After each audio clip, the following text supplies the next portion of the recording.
Ya, Assalamualaikum warahmatullahi wabarakatuh.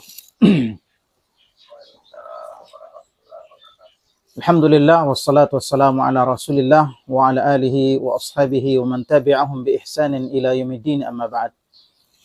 Baik, Bapak dan Ibu sekalian, jamaah kajian online yang semoga kita semua disayangi, dirahmati oleh Allah Subhanahu wa taala apapun keadaan kita, bagaimanapun keadaan kita, dan semoga kita semua dimasukkan ke dalam surga Allah Subhanahu wa taala, dikumpulkan oleh Allah di dalam surganya dengan sebab keridhaan Allah, sebab amal-amal soleh yang kita lakukan, yang kita usahakan, termasuk pada hari ini, saat ini kita sengaja dengan niat yang ikhlas insyaallah taala belajar, mau mendengarkan ayat-ayat Allah, hadis-hadis Nabi sallallahu alaihi wasallam melalui kajian online kita pada saat ini. Baik, sebagaimana yang telah diumumkan, telah disampaikan bahwa kajian kita pada kesempatan kali ini adalah anakku adalah anugerah, karunia dari Allah Subhanahu wa taala, pemberian yang sangat berharga dari Allah Subhanahu wa taala. Namun Bapak Ibu yang dimuliakan oleh Allah Subhanahu wa taala, tentu saja keadaan manusia berbeda-beda dalam hal anak. Dan ini disebutkan oleh Allah Subhanahu wa taala di dalam surah Asy-Syura ayat 49 sampai 50, yang mana Allah Subhanahu wa taala berfirman, a'udzubillahi minasyaitonir rajim, lillahi mulkus samawati wal ard, yakhluqu ma yasha, yahabu liman yasha'u inatsan wa yahabu liman yasha'u adh-dhukur. Aw yuzawwijuhum dhukrana wa inatha wa yaj'alu man yasha'u 'aqima innahu 'alimun qadir. Allah Subhanahu wa taala berfirman yang maknanya adalah Allah lah pemilik, penguasa langit dan bumi, 7 lapis langit dan bumi. Allah Subhanahu wa taala menciptakan apa yang Allah kehendaki.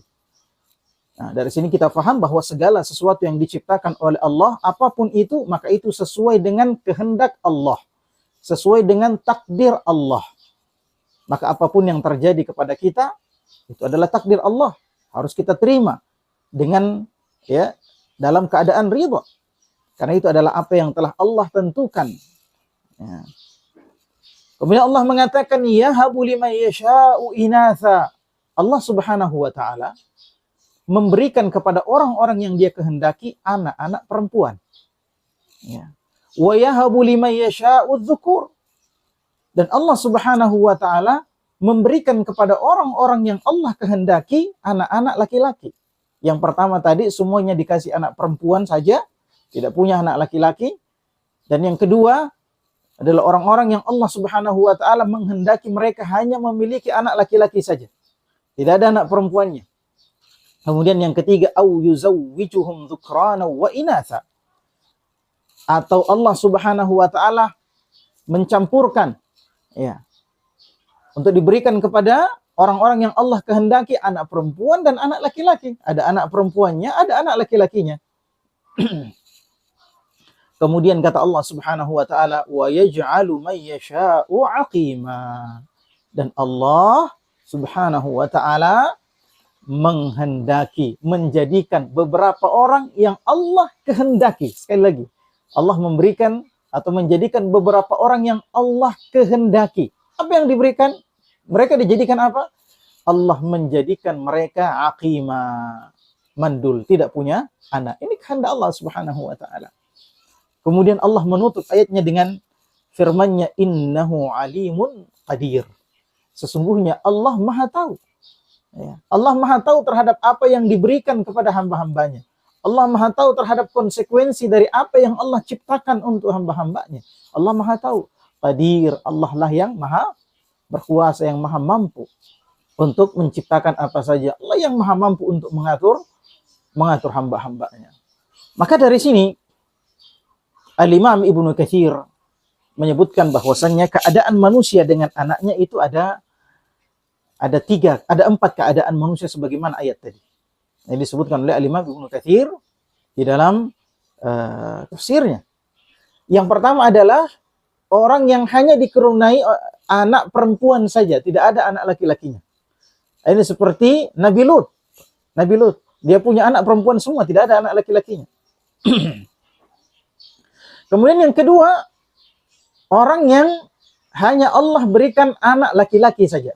Jadi orang-orang yang Allah berikan anak laki-laki saja, tidak ada anak perempuannya. Ini seperti keadaannya Nabi Ibrahim alaihi salatu wassalam. Anaknya cuma laki-laki saja, tidak ada anak perempuan. Dan yang ketiga, Allah Subhanahu wa taala mencampur anaknya. Ya, ada anak perempuan, ada anak laki-lakinya. Ya, seperti keadaan Nabiullah Muhammad sallallahu alaihi wasallam, ada anak-anak perempuannya, ya, 4 orang, dan ada anak laki-lakinya. Meskipun anak laki-laki ini wafat pada saat mereka masih kecil, akan tetapi Allah Subhanahu wa taala menganugerahkan itu kepada Nabiullah Muhammad sallallahu alaihi wasallam. Baik. Kemudian keadaan yang keempat adalah Allah menjadikan sebagian hamba-hamba yang Allah kehendaki aqim. Mandul, tidak punya anak. Ini kehendak Allah Subhanahu wa taala, dan tidak boleh orang murka kepada apa yang Allah kehendaki. Ya, seperti siapa? Seperti Nabi Yahya.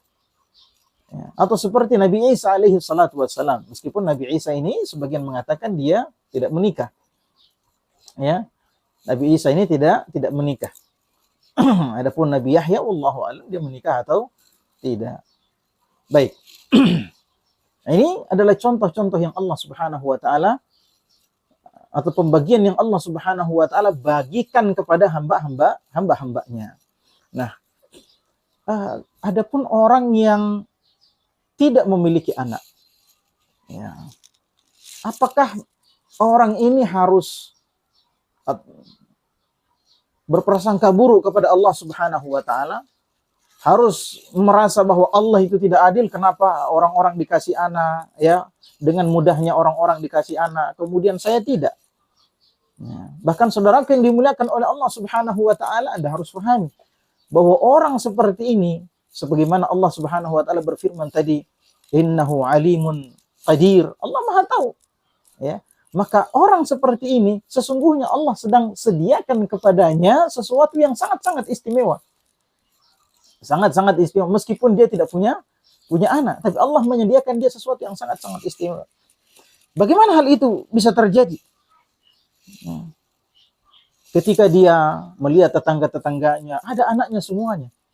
Ada anaknya yang lucu-lucu, ada anaknya yang sudah bisa dibanggakan, sudah bisa menjadi orang, kata orang sekarang gitu ya.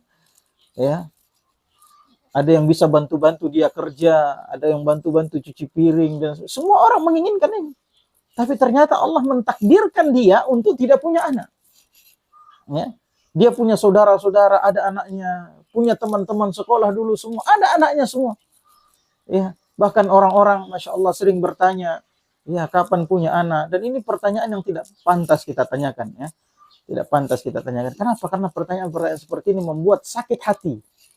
Ya, orang-orang yang tidak punya anak. Mereka mau punya anak, tapi Allah tidak berkehendak. Yang Allah tidak berkehendak mereka punya anak. Yang Allah kehendaki dia tidak punya anak. Itulah kehendak Allah terhadap dirinya. Dia tidak punya pilihan selain menerima takdir dari Allah Subhanahu wa taala. Namun bagi orang seperti ini, ikhwan fillah azanallahu iyyakum, kalau dia beriman kepada takdir Allah tersebut, yang pertama dia beriman kepada takdir Allah Subhanahu wa taala. Yang kedua, dia berprasangka baik kepada Allah Subhanahu wa taala. Berprasangka baik kepada Allah Subhanahu wa taala bahwa Allah menginginkan untuk dia sesuatu yang lebih baik daripada anak. Dia berprasangka baik kepada Allah Subhanahu wa taala. Allah memilihnya untuk sesuatu yang istimewa, lebih istimewa daripada anak. Ini yang pertama. Yang kedua, berprasangka baik kepada Allah Subhanahu wa taala. Kalau dia punya anak, bisa saja anaknya itu tidak baik bagi dia. Iya. Sebagaimana yang Allah Subhanahu wa taala sebutkan dalam kisahnya dalam kisahnya Nabi Khidir. Ketika Nabi Khidir, ya, diperintahkan oleh Allah untuk membunuh seorang anak. Apa kata Allah Subhanahu wa taala? Wa ammal ghulamu fakana abawahu mu'minaini fakhashina ayyurhiqahuma tughyanan wa kufra. Ketika Nabi Khidir menjelaskan ketika Nabi Khidir menjelaskan kepada Nabi Musa kenapa dia membunuh anak tersebut. Ya, kenapa Allah Subhanahu wa taala memerintahkan dia untuk membunuh anak tersebut? Anak muda, Masya Allah. Kenapa dibunuh? Ya, maka Allah Subhanahu wa taala menceritakan jawaban dari Nabi Khidir. Kata Nabi Khidir, wa ammal ghulam, adapun anak muda tadi, ya, fakana abwahu mu'minaini. Ya, kedua orang tuanya beriman. Kedua orang tua anak ini beriman kepada Allah Subhanahu wa taala. Beriman kepada apa yang harus dia imani. Kemudian kata Allah, fa khashina ayyurhiqahuma tughyana wa kufra. Ya. Maka kata Allah, kami khawatir jangan sampai ya anak ini menyeret, memaksa orang tuanya untuk terjatuh ke dalam kesesatan, ya, terjebak dalam kesesatan dan kekufuran. Ya, kalau anak ini hidup, kalau anak ini tidak dibunuh, maka dia akan apa? Dia akan menyeret orang tuanya ke dalam kesesatan, ke dalam kekufuran. Maka lebih baik dia mati. Ya. Oleh karena itu diperintahkan oleh Allah untuk membunuh anak tersebut. Mungkin saja orang-orang yang tidak punya anak ini, yang Allah takdirkan dia tidak punya anak, mungkin kalau dia punya anak, mungkin lebih buruk daripada keadaannya kalau dia tidak punya anak. Nah, ini berprasangka baik saja kepada Allah Subhanahu wa taala. Bukan berarti dia tidak boleh minta kepada Allah. Dia minta kepada Allah. Dia tetap berusaha punya anak. Ya, karena kita tidak tahu takdir Allah Subhanahu wa taala. Ya. Ya mungkin saja kalau punya anak bagus gitu kan. Ya, ada beberapa kemungkinan karena kita tidak tahu takdir Allah Subhanahu wa taala. Kita tidak bisa menebak-nebak takdir Allah Subhanahu wa taala. Maka dia tetap berusaha. Ya, bukan pasrah tidak punya anak, karena siapapun ya pasti pengen punya anak. Ya. Sifat dasarnya adalah fitrahnya dia ingin punya anak. Ya, kecuali dipengaruhi oleh pikiran-pikiran yang rusak, pikiran-pikiran yang sesat dan sebagainya, sehingga ada yang namanya apa? Child free ya. Tidak mau punya anak. Ini sudah rusak fitrahnya sebagai manusia. Maka yang ketiga, dia bersabar dengan apa yang telah Allah tentukan kepadanya. Dia bersabar dengan takdir Allah yang telah Allah tentukan kepada dirinya, yang Allah telah tuliskan kepada dirinya, bersabar. Maka kalau dia melakukan 3 hal tadi ini. Yang pertama adalah dia beriman kepada takdir. Yang kedua, dia berprasangka baik kepada Allah Subhanahu wa taala. Dan yang ketiga, dia bersabar, maka Allah Subhanahu wa taala akan menghapuskan dosa-dosanya. Akan menghapuskan ketergelincirannya. Ya, kemaksiatan yang dia lakukan, perbuatan-perbuatan yang melanggar syariat yang Allah akan apa? Ampuni dia. Dengan sebab 3 tadi. Bahkan Allah akan meninggikan derajatnya. Ya. Dan Allah Subhanahu wa taala dengan sebab apa yang dia lakukan itu akan merahmati dia dan memasukkan dia ke dalam surga Allah Subhanahu wa taala. Maka ya, jangan sampai orang yang tidak diberikan anak oleh Allah Subhanahu wa taala, Allah takdirkan mereka untuk tidak punya anak, berprasangka buruk kepada Allah Subhanahu wa taala. Ya, merasa Allah tidak adil kepada dirinya, mungkin itu yang terbaik bagi dia. Baik, saudara yang dimuliakan oleh Allah Subhanahu wa taala. Kenapa orang bersedih kalau tidak punya anak? Ya, bahkan ada yang punya anak dikasih anak perempuan saja, dia bersedih pengen juga punya anak laki-laki. Atau sebaliknya, dikasih anak laki-laki semua, pengen juga dia punya anak perempuan. Ya. Kenapa? Karena Allah Subhanahu wa taala memang telah menjadikan anak keturunan itu sebagai zinah, sebagai perhiasan, sesuatu yang indah terasa di dalam hati manusia. Ya, Allah sudah menjadikan seperti itu. Sebagaimana Allah Subhanahu wa taala berfirman, A'udzubillahi minasyaitonir rajim. Al-malu wal banuna zinatul hayatid dunya. Allah Subhanahu wa taala mengatakan, harta dan anak-anak ini adalah perhiasan kehidupan dunia. Ya, perhiasan kehidupan dunia. Kata para ulama, Allah Subhanahu wa taala mendahulukan harta daripada anak-anak karena harta ini lebih ya tinggi kualitas kebahagiaannya orang daripada kalau punya anak. Nah, akan tetapi saudaraku yang dimuliakan oleh Allah Subhanahu wa taala, orang-orang yang diberikan harta oleh Allah, dia kaya misalnya tapi tidak punya anak, maka hatinya sempit.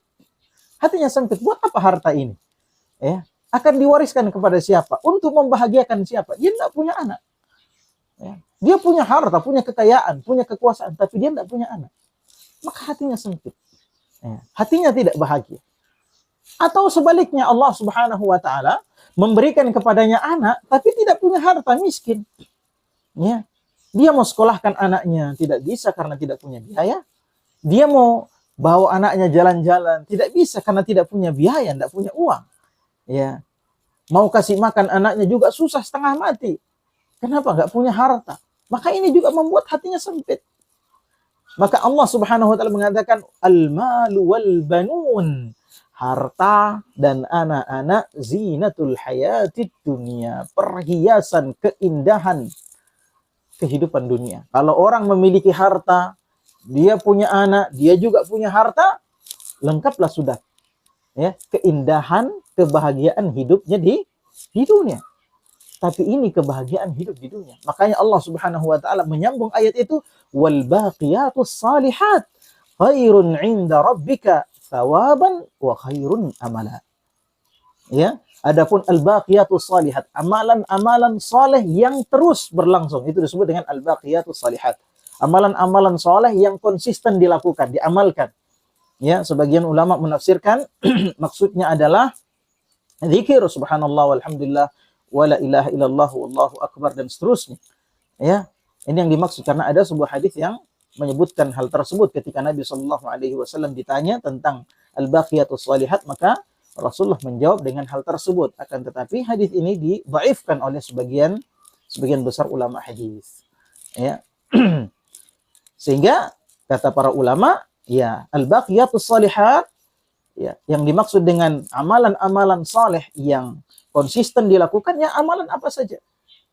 Dan yang paling khusus yang dimaksud adalah berzikir kepada Allah Subhanahu wa taala dengan zikir-zikir yang diajarkan di dalam Al-Qur'an dan sunnah. Maka ini lebih baik.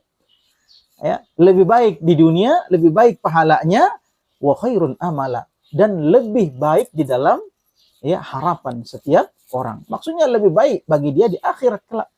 Ya. Orang yang banyak beramal saleh, orang yang banyak berzikir kepada Allah Subhanahu wa taala, maka dia punya tabungan yang besar. Ada yang diharapkan yang akan menyelamatkan dia nanti di akhirat. Ketika yauma la yanfa'u malun wala banun illa man atallaha biqalbin salim. Ya, hari yang tidak bermanfaat, ya, malun wala banun, harta dan anak-anak, ketika itu hari kiamat tidak ada lagi manfaatnya harta dan anak-anak, tidak ada yang bisa menolong dia. Illa man atallaha biqalbin salim, kecuali orang-orang yang datang menemui Allah dengan hati yang selamat. Hati yang selamat dari kesyirikan, hati yang selamat dari rasa dengki, hati yang selamat dari kesombongan, hati yang selamat dari penyakit-penyakit hati, dari kotoran-kotoran hati. Maka ini adalah orang-orang yang berbahagia di akhirat nantinya. Dan semua itu dilakukan dengan memperbanyak amal soleh, ya, dan konsisten di dalam melakukan amal soleh tersebut. Maka ikhwafidin azanallahu wa iyyakum, dari ayat ini, ya, kita bisa mengambil faidah, mengambil manfaat ilmiah bahwasanya anak-anak itu memang dijadikan sebagai perhiasan bagi kita, makanya orang sangat menginginkannya. Orang sangat menginginkannya. Ya. Dalam ayat yang lain Allah Subhanahu wa taala berfirman, "Zuyyina lin-nasi hubbus syahawati minan nisa wal banin." Ya. Allah Subhanahu wa taala menjadikan indah. Maksudnya apa? Nyaman di hati, enak terasa di hati, membahagiakan hati. Apa itu? Ya, hubbus syahawati minan nisa. Mencintai apa? Perempuan bagi laki-laki, mencintai perempuan. Begitu pula sebaliknya. Wal banin, menyukai anak-anak. Ya, memang fitrahnya manusia suka dengan anak-anak. Nah, oleh karenanya, ya, para nabi sekalipun, ya, meskipun mereka adalah orang-orang yang dimuliakan oleh Allah Subhanahu wa taala, mereka tetap apa? Meminta anak kepada Allah Subhanahu wa taala. Ya. Berdoa kepada Allah Subhanahu wa taala agar mereka diberikan anak-anak. Allah Subhanahu wa taala berfirman ya tentang Zakaria dalam surah Ali Imran ayat 38. Allah Subhanahu wa taala berfirman, "Hunalika da'a Zakaria rabbahu." Disitulah kemudian Zakaria ketika melihat keadaannya Maryam, ya, maka kemudian Zakaria berdoa kepada Allah Subhanahu wa taala, meminta kepada Allah Subhanahu wa taala. Qala rabbi habli min ladunka dzurriyyatan thayyibah. Ya Allah, berikanlah aku keturunan yang baik dari sisimu ya Allah. Ya, ingat dia tidak hanya meminta anak, tapi dia meminta apa? Dzurriyyatan thayyibah, bukan sekedar anak, tapi keturunan yang baik, keturunan yang saleh, keturunan yang berbakti kepada orang tua, ya, terutama keturunan yang saleh, yang mentauhidkan Allah Subhanahu wa taala, yang menjalankan syariat Allah Subhanahu wa taala, yang berbakti kepada orang tua. Yang begini yang diminta, bukan sekedar ya Allah kasih ke anak, enggak. Ya, minta ini jangan dilupa. Ya, minta keturunan yang baik. Innaka sami'ud du'a. Ya Allah, sesungguhnya Engkau Maha mendengar doa-doa hamba-Mu. Ini saking inginnya Zakaria untuk memiliki anak, dia berdoa kepada Allah. Demikian pula Nabi Ibrahim, Rabbi habli minas salihin. Ya. Ya Allah, berikanlah aku keturunan yang saleh. Dan Nabi Ibrahim sepanjang hayatnya, ya, sampai dia tua berdoa kepada Allah, nanti di masa tua baru diberikan oleh Allah Subhanahu wa taala anak. Setelah dia tua. Ya. Dalam ayat yang lain Allah Subhanahu wa taala berfirman, "Walladzina yaquluna rabbana hab lana min azwajina wa dhurriyyatina qurrata a'yun waj'alna lil muttaqina imama." Ya, Allah Subhanahu wa taala berfirman dalam surah Al-Furqan, ya, ayat 74, di antara tanda-tanda ya ibadur rahman, di antara tanda-tanda hamba-hamba Allah yang Maha Penyayang adalah orang-orang yang senantiasa berdoa kepada Allah. Mereka berkata, Rabbana hablana min azwajina wa dhurriyyatina qurrata a'yun. Ya Allah, berikanlah kami pasangan-pasangan dan anak-anak keturunan yang menjadi penyejuk mata bagi kami. Bukan anak-anak saja ya, bukan keturunan saja, tapi anak-anak yang menjadi penyejuk mata. Mereka bisa kita bayangkan, Bapak Ibu yang dimuliakan oleh Allah Subhanahu wa taala. Ketika kita lihat di luaran sana misalnya banyak anak-anak yang menjadi orang-orang yang menyusahkan orang tuanya. Ya, anak-anak membunuh orang lain sehingga orang tuanya harus kesulitan. Ya, orang tuanya ya harus merasakan malu karena anaknya berzina misalnya, ya. Seks bebas, anaknya narkoba, jadi pecandu narkoba, anaknya menjadi pencuri, anaknya malu orang tuanya, kesulitan orang tuanya gara-gara anaknya yang berbuat seperti itu, sehingga apa? Sehingga orang tuanya kena imbasnya. Padahal orang tuanya soleh misalnya, tapi dia jadi jelek karena anak-anak yang seperti ini. Banyak orang seperti ini kita lihat, ya, di sekitar kita banyak. Lalu kemudian kita memiliki anak yang soleh, anak kita rajin ke masjid, ya, anak kita menghafal Quran, masya Allah. Nikmat. Ya. Ketika anak-anak orang membuat malu orang tua mereka, anak-anak kita tampil menjadi pilihan dari sekian ratus jamaah di masjid misalnya. Anak kita yang dipilih jadi imam. Kemudian dia jadi imam, membacakan ayat-ayat Al-Quran. Alhamdulillahi Rabbil Alamin, Ar-Rahmanir Rahim. Menetes air mata orang tuanya. Ya Allah, anakku, anak saleh, ini yang kuminta ya Allah. Ya.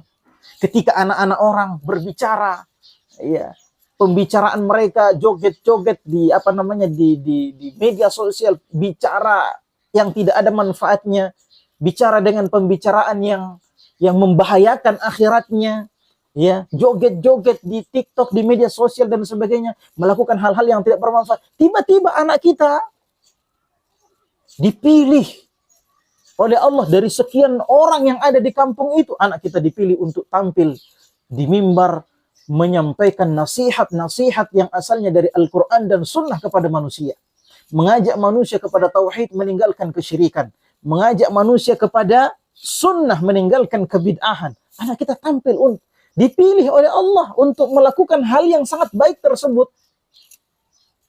Maka sungguh bahagia hati orang tua yang seperti ini. Ya, maka tidak sekedar anak yang kita minta, akan tetapi anak-anak yang soleh, yang menjadi penyejuk mata, yang tidak menyusahkan orang tua. Ya, meskipun kita kesulitan membayar sekolahnya, tapi kita tidak kesulitan dalam apa? Kita tidak kesulitan dalam dipermalukan anak-anak tersebut. Ya, berapa banyak anak-anak yang kemudian durhaka sama orang tuanya, ada yang menuntut orang tuanya sekian miliar hanya gara-gara persoalan tanah. Allahu Akbar. Ikhwan, waliyadzubillah. Lalu kita tiba-tiba punya anak yang soleh, hafal Quran, taat kepada orang tua, baik akhlaknya kepada sesama manusia, suka menolong. Kebahagiaan yang luar biasa. Maka tidak sekedar meminta anak. Ya, dan ini doa orang tua. Ya, doa orang tua, jangan sampai orang tua salah. Anaknya sudah dimasukkan ke dalam pesantren, sudah selesai. Lah, tanggung jawab pendidikan itu adalah di tangan orang tua. Karena saking indahnya anak itu, saking pengennya orang memiliki anak, maka anak itu adalah fitnah. Anak itu adalah fitnah bagi orang tuanya. Apa itu fitnah? Ujian bagi orang tuanya. Ya, Allah Subhanahu wa taala menyebutkan di dalam Al-Qur'an, A'udzubillahi minasyaitonirrajim, innama amwalukum wa auladukum fitnah. Kata Allah Subhanahu wa taala, sesungguhnya harta-harta kalian dan anak-anak kalian merupakan fitnah, ujian bagi kalian. Nah, sekali lagi Allah Subhanahu wa taala menyandingkan antara harta dengan anak. Ya, Allah menyandingkan harta dengan anak. Kenapa? Alasannya itu tadi, zinatul hayatid dunya.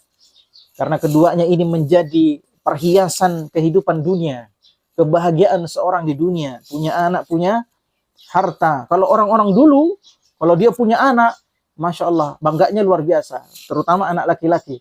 Ya, seperti siapa? Seorang yang sangat jahat, yang diceritakan dalam Al-Quran, namanya Al-Walid ibn Mughirah. Al-Walid ibn Mughirah, ya, Allah memberikan kepada dia banina syuhuda, anak-anak yang menyaksikan dia, yang senantiasa mengiringi dia. Al-Walid ibn Mughirah ini punya harta yang sangat banyak, sehingga apapun yang dikerjakan kebunnya dan sebagainya, dia tidak perlu turun tangan. Ya, dia suruh orang saja, sehingga dia dengan anak-anaknya kemanapun pergi, dimanapun dia berada, apapun yang dilakukan, anak-anaknya senantiasa di sisinya. Sebagian mengatakan dia punya 10 orang anak. Ya, kalau dia berjalan di pasar, 5 orang di samping kanan, 5 orang di samping kiri. Al-Walid ibn Mughirah, seorang yang sangat jahat. Dia punya anak yang punya prestasi dalam Islam, namanya Khalid ibn Al-Walid. Nah, ini anaknya Khalid ibn Mughirah. Bapaknya penjahat tulen, anaknya pahlawan Islam. Ya, maka ya belum tentu orang yang susah mendengarkan dakwah, ya, kemudian pasti punya anak yang sama dengan bapaknya, itu belum tentu. Ya, belum tentu seperti Al-Walid ibn Mughirah. Ya. Bangga, orang-orang dulu bangga dengan punya anak laki-laki. Ya, kalau anak perempuan dibunuh. Ya, maka disebutkan sebagai zinatul hayati ad-dunya. Maka Allah Subhanahu wa taala berfirman, "Innama amwalukum wa auladukum fitnah." Sesungguhnya harta kalian, anak-anak kalian adalah fitnah, ujian bagi kalian. Wallahu indahu ajrun azim. Tapi perhatikan, di sisi Allah Subhanahu wa taala ada pahala yang sangat besar. Maksudnya apa? Allah menjadikan anak-anak dan harta sebagai ujian. Tapi ingat, barang siapa yang bisa lolos dari ujian tersebut, yang bisa melewati ujian tersebut, Allah memiliki apa? Ya, balasan yang sangat sempurna, balasan yang sangat istimewa di akhirat kelak. Sehingga orang-orang yang beriman tidak akan mendahulukan hartanya, tidak akan mendahulukan anak-anaknya dibanding Allah Subhanahu wa taala. Ya. Anak-anaknya tidak akan melalaikan dia, hartanya tidak akan melalaikan dia. Kenapa? Karena dia punya keimanan bahwa Allah Subhanahu wa taala memiliki balasan yang agung bagi orang-orang yang bisa melewati ujian anak tersebut. Suatu ketika Rasul sallallahu alaihi wasallam berada di atas mimbar. Berkhutbah Nabi. Tiba-tiba ada Hasan dan Husain lewat. ya, anaknya Ali. Ya, Hasan dan Hussein lewat pakai baju merah, lari-lari itu di depan Nabi SAW. Tiba-tiba keduanya jatuh, tersandung jatuh. Nabi yang sementara berkhutbah tiba-tiba turun kemudian mengambil kedua cucunya tersebut dalam keadaan Nabi berkhutbah. Ya, kemudian beliau turun mengambil kedua cucunya tersebut. Kemudian Nabi SAW bersabda, "Shadaqallah." Sungguh maha benar Allah Subhanahu wa taala. Allah Subhanahu wa taala berfirman, "Innama amwalukum wa auladukum fitnah." Sesungguhnya harta kalian dan anak-anak kalian itu ujian bagi kalian. Nabi sementara berkhutbah turun gara-gara ya anaknya, gara-gara cucunya tersebut. Ya, kata Nabi sallallahu alaihi wasallam, "Ra'aitu hadainil ghulamaini yamshiyani wa yata'atharan, falam asbir hatta nazaltu wa hamaltuhuma." Saya lihat tadi sementara saya khutbah, saya lihat dua anak saya ini, anak kesayangan saya ini, ya, berjalan kemudian mereka terjatuh, maka saya tidak bisa sabar, kata Nabi sallallahu alaihi wasallam, sampai saya harus turun kemudian menggendong keduanya. Ya, Nabi sallallahu alaihi wasallam. Kemudian dalam ayat yang lain Allah Subhanahu wa taala berfirman, "Ya ayyuhalladzina amanu la tulhikum amwalukum wala auladukum an dzikrillah wa may yaf'al dzalika faulaika humul khasirun."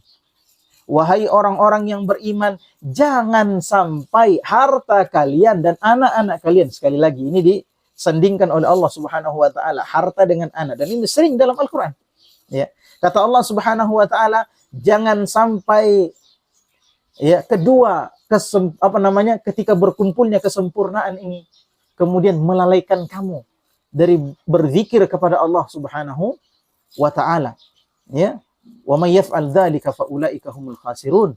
Barang siapa yang melakukan itu, maka dia betul-betul termasuk orang-orang yang merugi. Ya, ayat ini ikhwan turun karena dulu ada orang-orang yang masuk Islam di Mekah. Ya, masuk Islam di Mekah. Kemudian ketika mereka hendak berhijrah bersama Nabi sallallahu alaihi wasallam, istrinya dan anak-anaknya melarang, jangan. Jangan. Ya. Sehingga orang-orang ini tidak kuasa untuk menahan diri, lebih memilih istri dan anaknya dibanding Allah Subhanahu wa taala dan Rasulnya.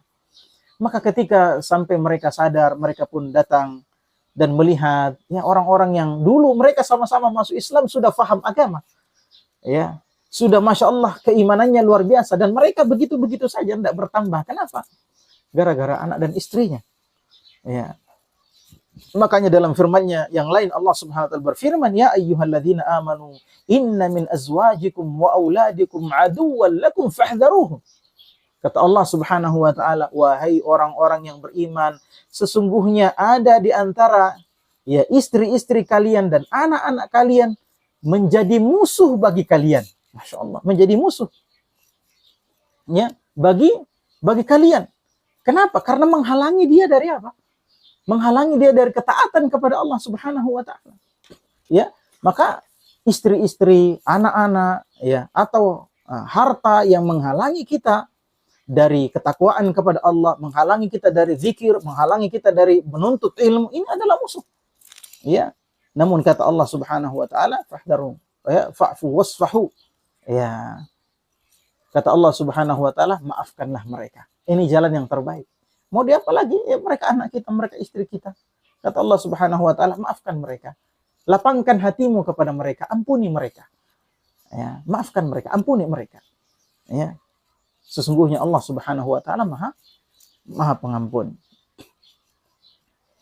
Kemudian dalam sabdanya Rasul sallallahu alaihi wasallam bersabda, "Al-auladu majmanatun wa mabkhalatun." Kata Nabi sallallahu alaihi wasallam, sesungguhnya anak-anak itu majbanah. Apa itu majbanah? Majbanah itu yang membuat orang tuanya menjadi pengecut. Dulu orang tuanya gagah berani ketika masuk ke medan perang, gagah berani orang tuanya. Ya. Tidak ada yang ditakuti dari kalangan ya, musuh-musuhnya, tidak ada yang ditakuti. Tidak ada yang ditakuti. Ya. Tapi ketika sudah punya anak, ya Allah, menjadi penakut. Hilang keberaniannya, hilang ketangkasannya, keperkasaannya menjadi sebagai seorang laki-laki. Hilang. Kenapa? Karena anaknya. Mau pergi berperang, ingat anaknya. Aduh, nanti kalau saya pergi berperang, siapa yang kasih makan anak saya kalau saya mati di medan perang? Siapa yang memberi makan istri saya dan sebagainya? Gara-gara anak. Maka kata Nabi SAW, al-auladu majbanah.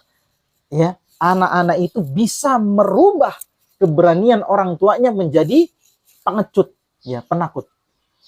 Ya. Kemudian wa mabkhalatun. Anak-anak ini menjadikan orang tuanya itu menjadi kikir. Ya, bahasa kita di Sulawesi Selatan seke. Ya. Gigili nakana manggasara. Ya. Anak-anak ini mungkin dulu orang tuanya sebelum menikah Masya Allah rajin bersedekah. Tapi ketika dia sudah punya anak, dia takut, dia khawatir.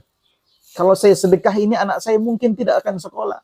Kalau saya bantu orang-orang miskin, saya bantu pondok pesantren, saya bantu pembangunan masjid. Aduh, nanti anak saya makan apa? Nanti uang saya berkurang dan sebagainya. Kenapa? Karena anaknya takut dia. Ikhwati fillah nazallahu iyyakum. Ya.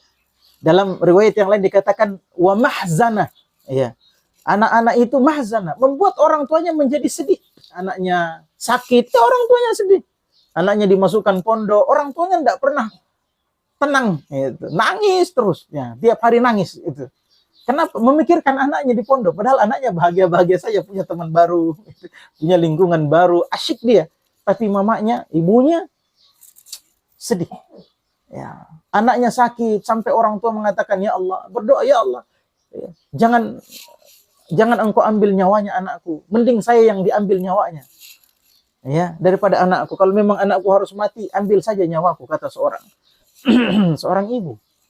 Ya, sehingga kata orang-orang, ya, kalau Anda sudah kehilangan seorang ibu, maka Anda sudah kehilangan satu-satunya orang yang mau menukarkan nyawanya dengan Anda. Orang tua, ya, dijadikan menjadi sedih oleh anak-anaknya. Ya, anaknya melakukan apa yang membuat dia dirundung kesedihan, sebagainya. Ikhwan fillah azanallahu wa iyyakum. Baik. Maka anak-anak ini adalah perhiasan yang kita inginkan. Semua orang yang tidak punya anak, yang sudah menikah, pasti menginginkan anak. Maka ketahuilah ikhwan fillah azanallahu wa iyyakum, anak ini bisa menjadi bencana dan anak ini bisa menjadi, ya, anugerah besar, menjadi investasi kita. Ya. Sehingga orang tua yang sudah diberikan anak oleh Allah Subhanahu wa taala harus menjalankan perannya sebagai orang tua. Ya, supaya apa? Supaya dia mendapatkan manfaat yang besar dari anaknya. Apa manfaat besar dari anak yang soleh? Ya. Dalam sebuah hadis yang insya Allah kita hafal semuanya, Rasulullah SAW bersabda, "Idza mata ibnu Adam, inqata'a amaluhu illa min ihda thalathin." Ya, kalau anak Adam itu sudah meninggal, maka semua sumber pahalanya itu sudah terputus. Ya. Tapi ini bukan pembatasan, karena nanti ada kita sebutkan hadis yang menyebutkan 7. Gitu ya. Semuanya sudah terputus kecuali dari 3 saja. Ya, apa itu? Shadaqatun jariyah, sedekah jariyah, sedekah yang dia pernah dia sedekahkan, dia sumbangkan, dia donasikan, kemudian hasil dari donasinya itu masih digunakan oleh manusia terus, ya, dimanfaatkan oleh manusia, maka selama masih dimanfaatkan maka dia masih mendapatkan aliran pahala itu. Kemudian au ilmun yuntafa'u bihi, ilmu yang diajarkan, ya, meskipun dia tidak punya anak tapi dia punya murid-murid misalnya, ya, dan murid-muridnya ini menyebarkan ilmu yang diajarkan dari generasi ke generasi sampai ilmunya yang diajarkan itu, maka selama ilmu itu masih disebarkan, meskipun cuma satu huruf hijaiyah, misalnya kita ngajarin anak-anak ini huruf A, dari dialah kita tahu, dari kita lah dia tahu bahwa oh ini huruf A, ya, kita hafalkan surah Al-Fatihah kepadanya, setiap sholat dia baca, ya, ini ilmu yuntafa'u bihi, ilmu yang bermanfaat. Maka selama ilmu kita masih bermanfaat, maka terus mengalir. Dan yang ketiga kata Rasulullah, awaladun salih yad'u lahu, atau anak soleh. Sayangnya di sini dikhususkan anak soleh saja. Yad'u lahu, anak soleh yang mendoakan orang tuanya. Ya, dikhususkan anak soleh saja. Artinya apa? Kalau tidak soleh tidak diterima. Anak-anak yang tidak soleh tidak bermanfaat bagi orang tuanya, bisa saja menyulitkan orang tuanya. Maka inilah kenapa anak-anak kita ya harus diusahakan menjadi anak soleh. Kalau enggak mampu kita tangani anak-anak kita, enggak mampu kita ajari, bawa ke pesantren, kita biayai mereka sebesar-besarnya. Ya, untuk apa? Karena ini investasi besar. Ya, investasi yang sangat besar. yang Allah sediakan untuk kita dalam hadis yang diriwayatkan oleh Imam Muslim. Ya, dalam hadis yang lain Rasulullah SAW bersabda, "Innar rajula la turfa'u darajatuhu fil jannah." Ada orang yang diangkat derajatnya di surga. Nanti di surga itu, ikhwan, kita tahu ini amalan ini, hadiah yang Allah berikan kepada kita ini karena amalan ini. Ini saya diberikan seperti ini karena amalan ini. Tahu kita. Tiba-tiba ada orang sudah habis amalannya.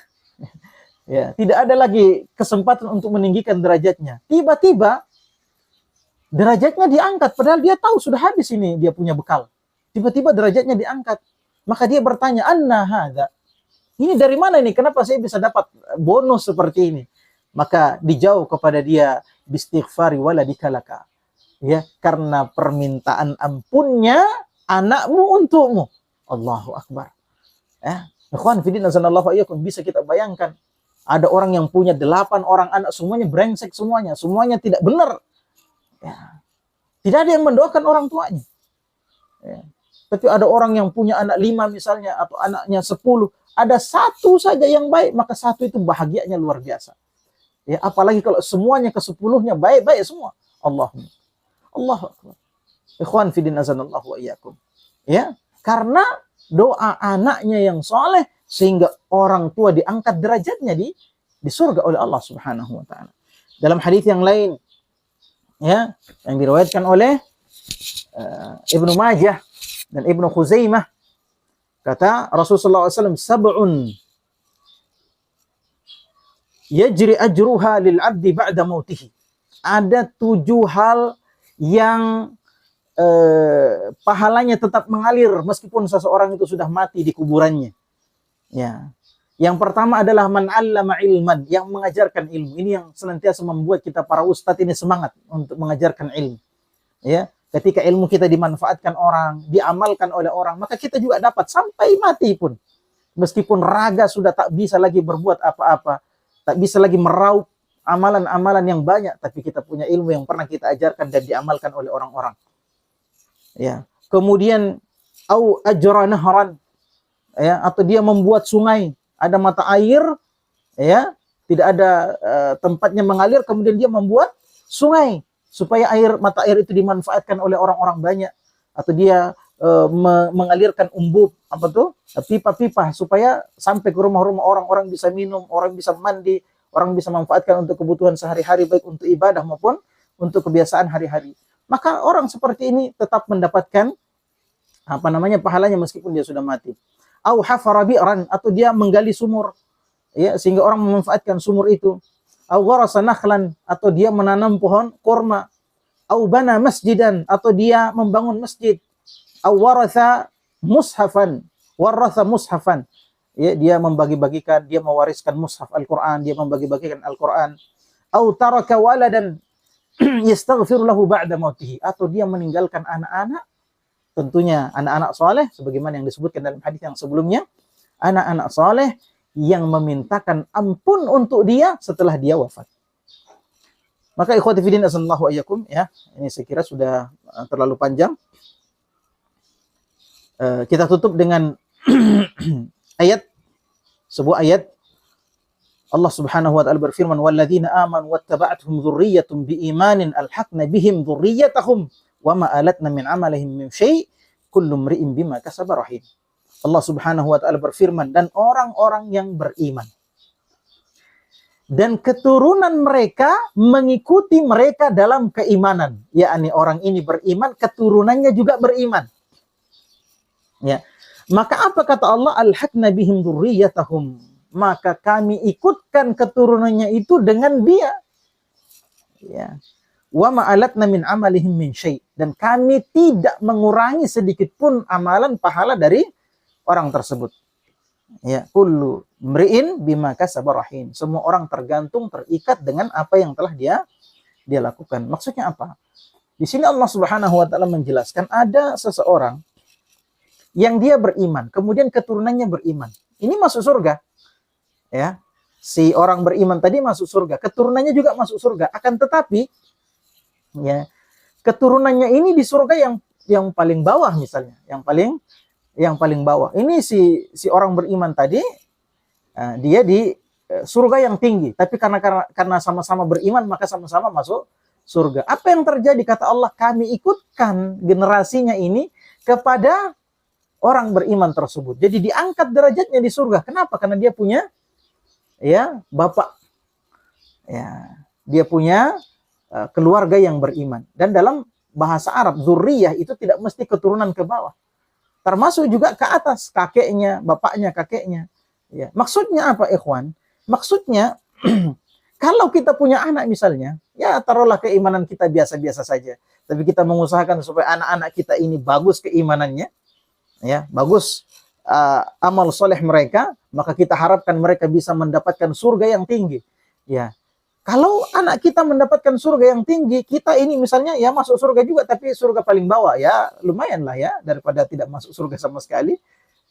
Maka tingginya anak kita itu kita dibawa ke sana. Ini yang disebutkan oleh orang-orang berkumpul di surga. Wallahu a'lam bishawab. Nah, saya kembalikan ke moderator.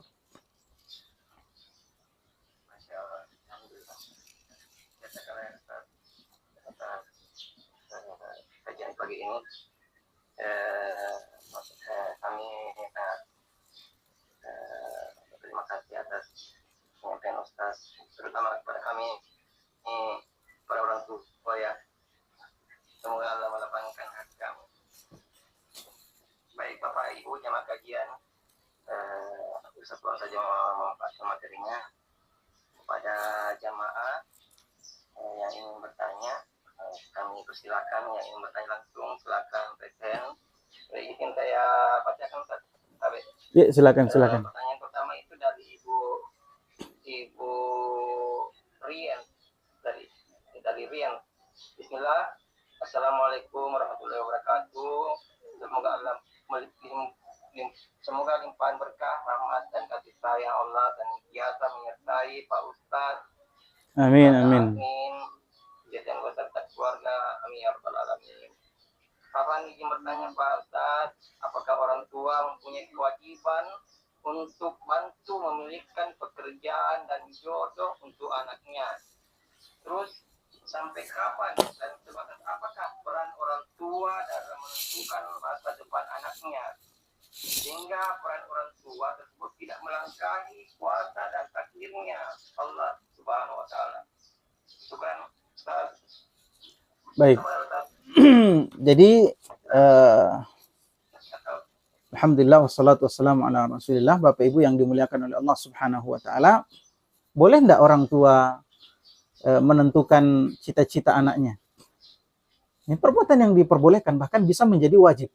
Kapan dia menjadi wajib? Ketika dia melihat anaknya ini mulai ada kecenderungan kepada sesuatu yang tidak baik. Maka di sini wajib orang tua untuk meluruskan jalan anaknya. Allah Subhanahu wa taala berfirman, "A'udzubillahi minasyaitonirrajim, ya ayyuhalladzina amanu qu anfusakum wa ahlikum nara wa quduhan nasu wal hijarah 'alaiha malaikatun ghiladun syidad la ya'sunallaha ma amarahum wa yaf'aluna ma yu'marun." Wahai orang-orang yang beriman, jagalah diri kalian dan anak-anak kalian dan keluarga kalian dari api neraka. Maka dari sini kita ketahui menjaga keluarga kita agar tidak tersentuh api neraka itu adalah kewajiban orang tua. Sehingga upaya apapun yang dilakukan orang tua untuk menjaga anaknya agar tidak terjatuh ke dalam ketergelinciran kesesatan, maka ini wajib bagi dia. Misalnya anaknya mau sekolah di satu universitas yang di situ kita lihat campur baur perempuan laki-laki tanpa memandang ada batas-batas syariat, terjadi pergaulan bebas, itu sudah ma'ruf, sudah populer bahwa keadaannya seperti itu. Maka wajib bagi orang tua untuk memaksa anaknya untuk tidak sekolah di situ. Kenapa? Karena dia punya kewajiban tadi. Kewajiban apa? Kewajiban menjaga anaknya dari api neraka. Menyuruh anaknya untuk kuliah di sekolah-sekolah Islam. Anaknya punya alasan misalnya, aduh saya tidak mampu menghafal, bukan dipaksa begitu saja, dikasih motivasi, dikasih iming-iming, kalau kamu sekolah di sini nanti ayah belikan ini, ibu belikan ini, kasih iming-iming seperti itu. Kemudian dipilihkan jodoh untuk mereka, Ini sesuatu yang kalau kita melihat dia bisa salah kalau dia cari jodoh sendiri, maka kita wajib untuk apa? Untuk campur tangan di situ. Dan itu bukan menyalahi takdir Allah, tidak. Ya, wallahu khalaqakum wama taf'alun. Dan Allah Subhanahu wa taala yang menciptakan kalian dan apa yang kalian lakukan. Ya. Kemudian ikhwati fillah azanallahu iyyakum, apalagi kalau anak perempuan. Ya, maka kewajiban orang tua untuk memilihkan jodoh. Ya. Makanya Rasulullah SAW bersabda, "Idza ja'akum man tardawna dinahu wa khuluquhu fazawwijuh." Ini untuk anak perempuan. Wahai orang tua anak-anak perempuan, kalau datang kepada kalian orang melamar anak kalian, kalian melihat ya, agama dan akhlaknya bagus. Kamu ridho dengan agama dan akhlaknya, maka nikahkan. Ini perintah. Zawwiju, ya, fi'il amr, kata perintah. Ya. Dan kata perintah ini asalnya wajib. Maka nikahkan anak perempuan dengan orang itu yang baik akhlaknya, baik agamanya, ilmunya bagus, akhlaknya juga bagus. Ada orang yang bagus ilmunya, akhlaknya tidak bagus. Ya, maka kalau ada orang seperti datang melamar, nikahkan, kata Rasulullah SAW. Ya. Nah, wallahu alam bissawab.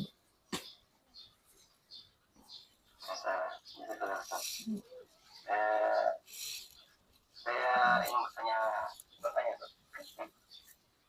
bagaimana ini kalau umpamanya ini kita kan orang tua memberikan jodoh kepada kita, terus ada masalah dalam rumah tangga, si anak mempersalahkan orang tuanya karena sudah dijodohkan oleh anak. Ya, masalah dalam rumah tangga karena dijodohkan oleh orang tua. Maka tidak pantas seseorang menyalahkan orang tua. Ikhwan, tidak ada orang tua yang menginginkan keburukan untuk anaknya. Kecuali orang tua yang sudah rusak betul fitrahnya. Ya. Maka terjadinya masalah dalam ini saya jawab secara umum saja ya, karena pertanyaannya umum. Adapun masalah-masalah yang terjadi, maka ini bisa jadi karena dosa-dosa kita. Allah Subhanahu wa taala berfirman, "Wa ma asabakum min musibatin fa bima kasabat aydikum."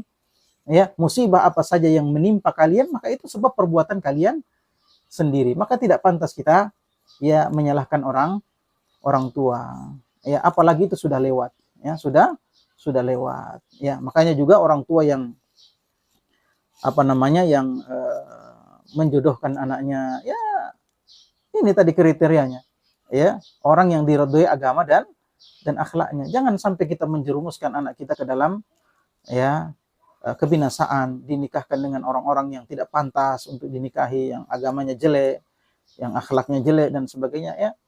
Maka jangan sampai seperti ini. Adapun ketika terjadi masalah dalam rumah tangga, maka kembalikan kepada Allah Subhanahu wa taala. Banyak berdoa kepada Allah Subhanahu wa taala, banyak istighfar, karena bisa jadi semua itu karena apa? Karena dosa-dosa yang kita lakukan. Wallahu a'lam bishawab. Kita lanjut ke pertanyaan selanjutnya dari A. Assalamualaikum. Izin bertanya kepada Ustaz. Generasi terbaik adalah anak yang soleh dan soleha. Bagaimana hukumnya poligami untuk mendapatkan lebih banyak keturunan, melanjutkan kebaikan kedua orang tuanya? Baik, poligami dalam Islam hukumnya boleh. Ya. Kemudian nanti sesuai dengan keadaan bisa menjadi wajib. Ya, ketika kalau dia tidak poligami maka mudaratnya lebih besar bagi dia. Ya. Maka semua ini tergantung dari manfaat dan mudarat, tapi asalnya poligami boleh di dalam Islam. Allah Subhanahu wa taala berfirman, "Fankihu ma taba lakum minan nisa'i mathna wa thulatha wa ruba'. Fa in khiftum alla ta'dilu fawahidah." Ya, maka nikahilah perempuan-perempuan yang baik. Yang baik, ingat ini. Ma taba lakum minan nisa', yang baik, perempuan yang baik. Makanya jangan sembarang pilih istri gitu. Ya, 2, 3 atau 4. Ya. Fa in khiftum alla ta'dilu, kalau kamu takut tidak bisa adil, fawahidah. Maka kata Syekh bin Baz, ya, asalnya menikah itu adalah poligami, karena di sini Allah menyebutkan nikahi wanita yang baik 2, 3 atau 4. Nanti kalau kamu takut tidak adil, barulah 1 saja. Ini pendapatnya Syekh bin Baz. Apalagi kalau niatnya adalah untuk memperbanyak keturunan. Ya, Rasul sallallahu alaihi wasallam bersabda, "Tazawwajul waludal wadud."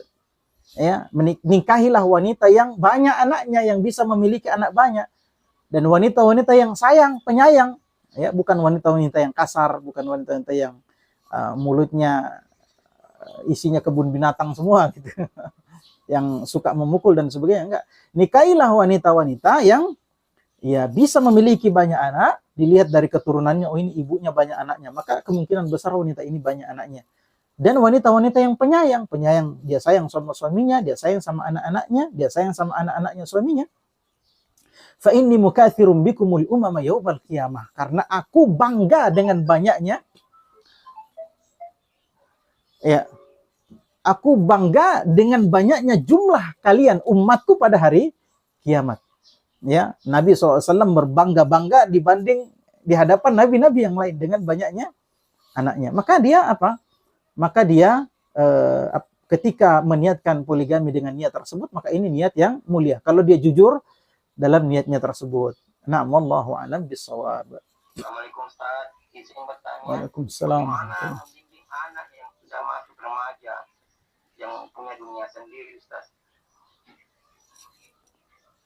Baik, ini pertanyaan yang sangat penting ya.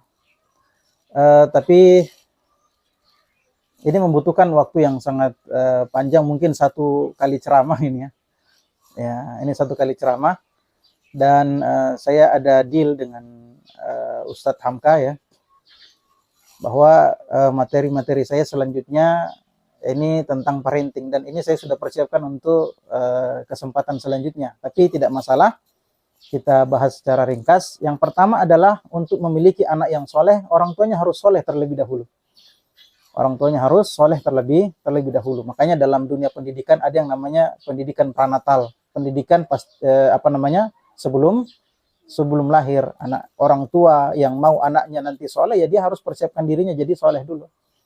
Kemudian dalam Islam kita disuruh untuk memilih pasangan yang baik. Ini termasuk bagian dari pendidikan kepada anak. Ya. Hadis yang kita bacakan tadi, kemudian hadis yang lain Rasulullah SAW bersabda,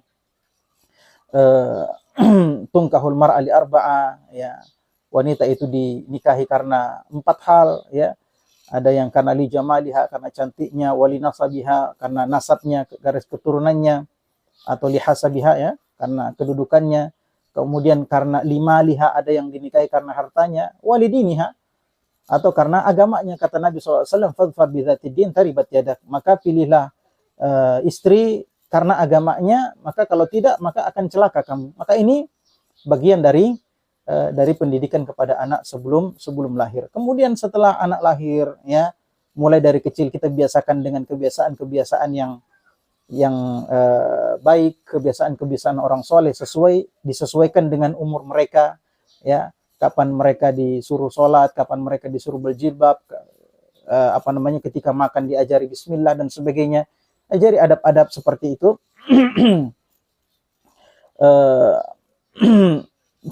tentu saja sesuai dengan umur mereka, ya. Dan orang tua yang soleh akan memberikan contoh yang baik, ya. Itulah kenapa di antara hikmah orang tua itu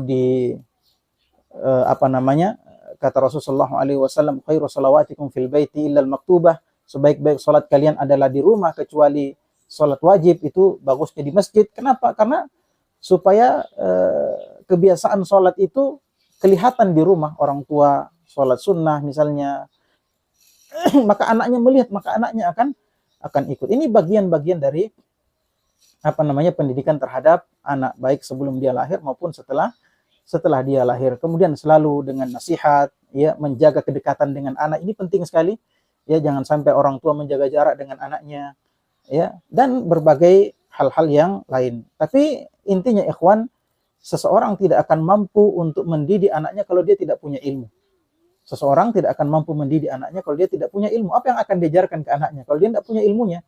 Maka orang tua di sini wajib untuk memiliki ilmu terlebih dahulu. Ya, al-ilmu qabla al-qawli wal amal. Ilmu sebelum perkataan dan perbuatan. Ya, bagaimana kalau ada anak-anak yang sudah masuk masa remaja, gadis misalnya, ya, dia haid, kemudian dia bertanya kepada ayahnya, kepada ibunya, apa yang harus dilakukan oleh orang haid? ya, ayah haid saya begini, saya keluar darah dari kemaluan, warnanya seperti ini, baunya seperti ini. Orang tuanya tidak tahu, apa yang harus dijawabkan ke anaknya? Maka orang tua wajib memiliki ilmu terlebih dahulu. Naam, wallahu a'lam bissawab. Waalaikumsalam warahmatullahi. Semoga Allah merahmati Ustadz dan keluarga ya. Amin. Izin bertanya Ustadz, tadi saya sepintas mendengar satu ayat yang Ustadz sampaikan. Kalau tidak salah saya cari-cari Ali Imran ayat 14 ya Ustadz. Zuina linnasi hubbu syahawati minan nisa'i wal banin. Ya. Iya Ustadz. Iya betul. Ya. Kalau tidak salah banin itu anak laki-laki ya Ustadz ya. Iya. Ya. Kenapa Al-Qur'an menggunakan kata banin ya Ustadz? Nah. Apakah ini terkait dengan kecenderungan dari manusia mungkin terkhusus bapak-bapak ya yang lebih menyukai anak laki-laki seperti yang tadi Ustadz gitu ya tentang Walid bin Mughirah ya. Yeah. Kemudian yang kedua Ustadz, apakah ada dalil atau hadis tentang boleh atau tidaknya membatasi anak, membatasi kelahiran itu? Jazakallahu khair Ustadz. Assalamualaikum. Baik.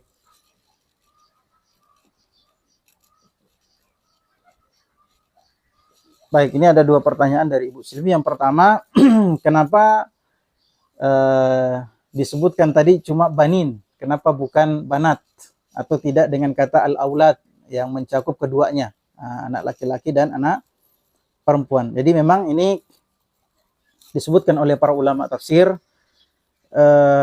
itu tadi sebabnya, karena orang-orang dulu itu berbangga-bangga dengan anak laki-laki. Seperti kisah yang sudah kita sebutkan tadi, Al-Walid ibn Al-Mughirah. Maka para ulama memang mengatakan ini dikhususkan untuk anak laki-laki. Dan wanita-wanita, anak-anak perempuan ketika itu sebagaimana yang kita ketahui, ya dibunuh, ya karena mereka merasa terhina kalau punya anak perempuan.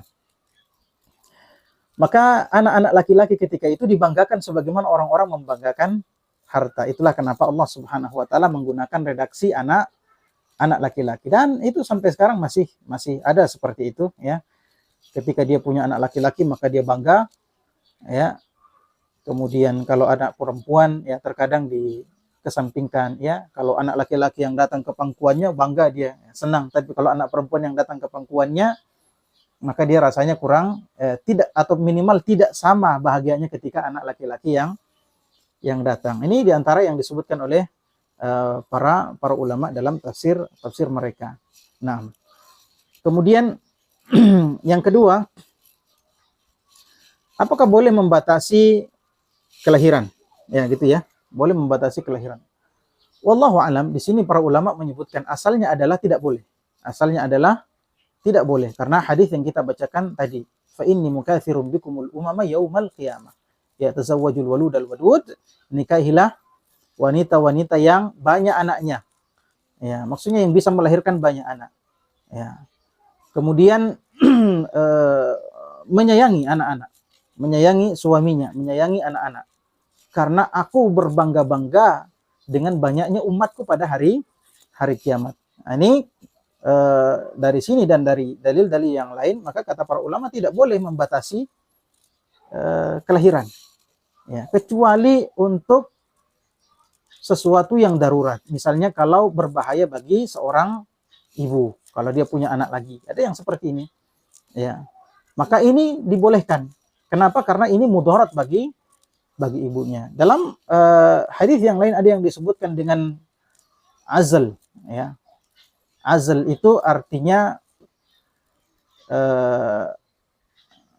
mengeluarkan air mani di luar kemaluan istri.